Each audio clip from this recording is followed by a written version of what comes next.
Paco, Téléporte-moi, les négociations sont comment dire... mal passé.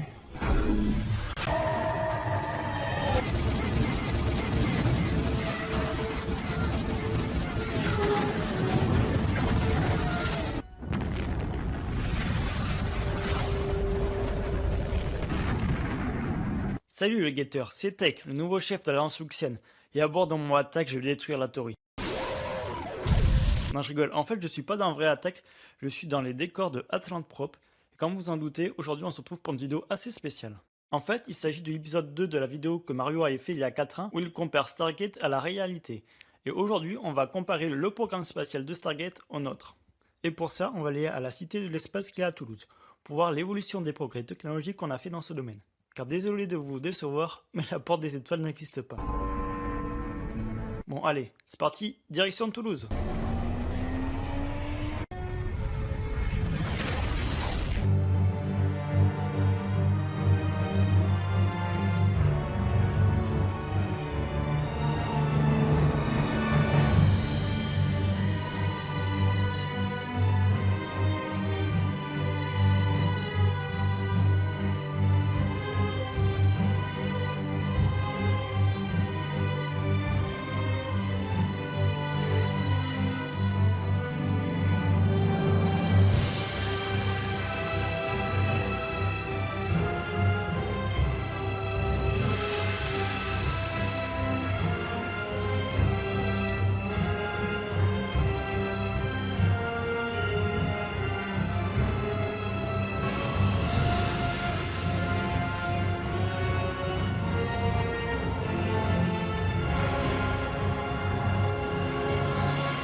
Alors, au tout début dans Stargate, leur programme spatial est dans le même état que le nôtre à cette époque. Les équipes LG ont du mal à ramener des technologies qui puissent aider à se défendre des Goa'uld, et ce n'est qu'en fin de saison 1, début de saison 2, que LG1 va pour la toute première fois dans l'espace et va avoir l'occasion de ramener une technologie pour avancer leur programme spatial.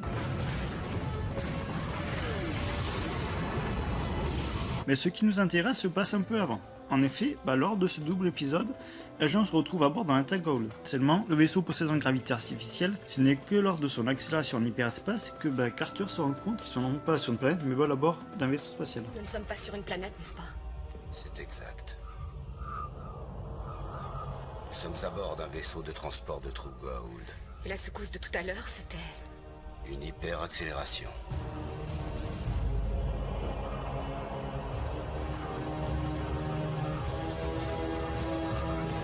Et cela sera la première grande différence entre Stargate et la réalité.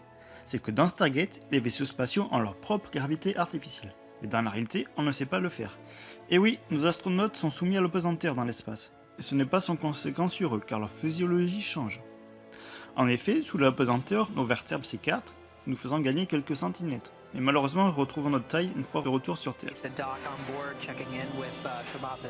Et ça, c'est pour les points positifs, car aller dans l'espace est pas sans risque pour notre corps. En effet, déjà notre corps s'arrondit d'environ 10%, et nous perdons environ 20 à 30% de notre masse musculaire et osseuse. Et cela est dû au fait que l'on ne fait plus aucun effort dans l'espace. Car sans gravité, le moindre mouvement que l'on fait nous propulse à l'autre bout de la pièce. Et quand les muscles ne sont pas sollicités régulièrement, ils s'affaiblissent et se détériorent.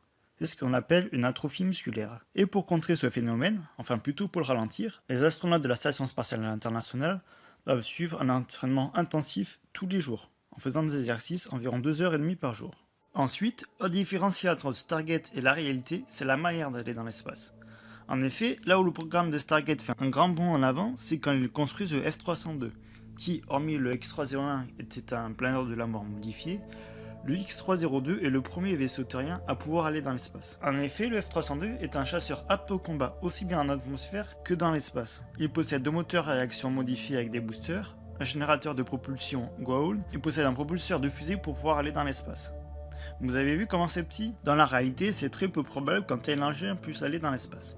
En effet, pour pouvoir aller dans l'espace, il faut une certaine quantité de carburant puisse permettre de propulser un aéronef selon sa masse. Et malheureusement, on ne connaît pas la masse d'un F-302, ni la taille de ce réservoir. Mais au vu de la taille du F-302 et de ses différents moteurs, ainsi que l'armement qu'il embarque, cela serait impossible dans la réalité avec les technologies actuelles qu'un tel engin puisse aller dans l'espace. Par exemple, dans la réalité se trouve derrière moi Le modèle à taille réelle de la fusée Ariane 5. Ce lanceur possède 2 propulseurs latéraux avec 2 réservoirs. Le premier étage possède un réservoir et le second étage possède également un autre réservoir. Bon, après, la fusée Ariane 5 a été spécialement conçue pour permettre de mettre en orbite des objets faisant un poids de 6 tonnes. Mais quand on voit le poids d'une voiture moyenne qui est d'environ 1,5 tonne, cela serait impossible pour un F-302 d'aller seul dans l'espace, sans fusée pour l'aider. Et vous imaginez pour défendre la Terre, le nombre de fusées qu'il faudrait pour envoyer des F-302 dans l'espace? Enfin ça c'était avant. En effet, en 2015 a été lancé le premier lanceur réutilisable, qui était capable de placer en orbite un engin spatial et de ratterrir sur Terre. Ce qui est un grand pas en avant pour notre programme spatial.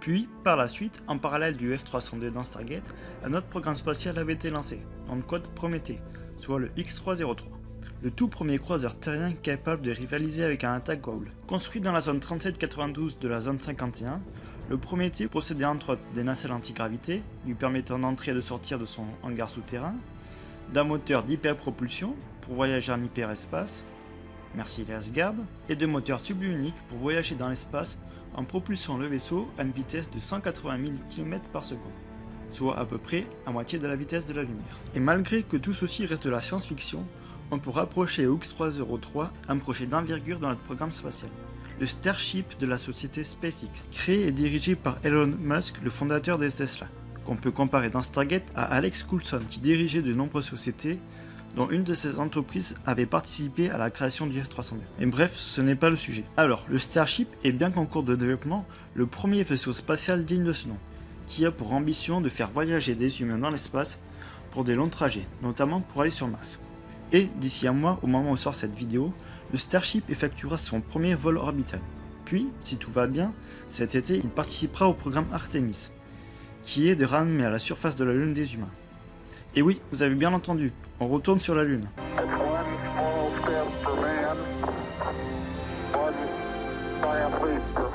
Et ce programme Artemis est différent de celui de Apollo. En effet, l'une de ses missions serait de construire une base sur la Lune.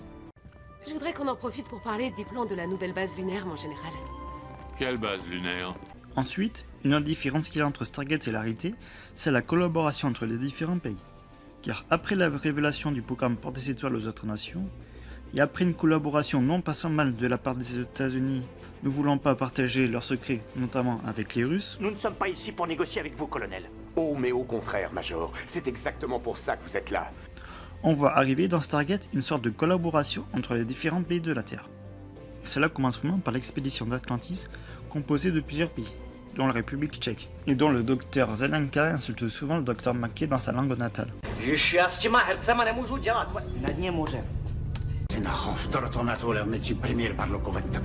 cela continue par la construction des vaisseaux de classe BC-304, comme par exemple le Korolev qui est d'origine russe, ou bien encore le Sun Tzu qui appartient à la Chine. Mais ce qui nous intéresse surtout comme collaboration, c'est la construction de la première station spatiale digne de ce nom, la station Midway. Située entre le vide de la Voie lactée et de la galaxie de Pégase, cette station était un élément important du point intergalactique, permettant de voyager entre le SGC et Atlantis sans utiliser de DPZ. Et dans la réalité, on peut comparer cette station à la station Mir, qui fut la première station internationale pouvant accueillir des missions habitables. Enfin, elle n'était pas vraiment internationale, car elle fut à l'origine créée par les Russes. Et ce n'est que par la suite que les États-Unis ont envoyé plusieurs modules, ainsi qu'il a reçu qui ont continué à envoyer d'autres, pour créer le plus grand satellite artificiel jusqu'à sa destruction en 2001. Et ça, c'était vraiment la première collaboration entre les deux nations dans le domaine spatial. Puis, par la suite, et là c'est quelque chose dont tout le monde connaît aujourd'hui, c'est la Station Spatiale Internationale, qu'on voit d'ailleurs dans un épisode de Stargate SG1.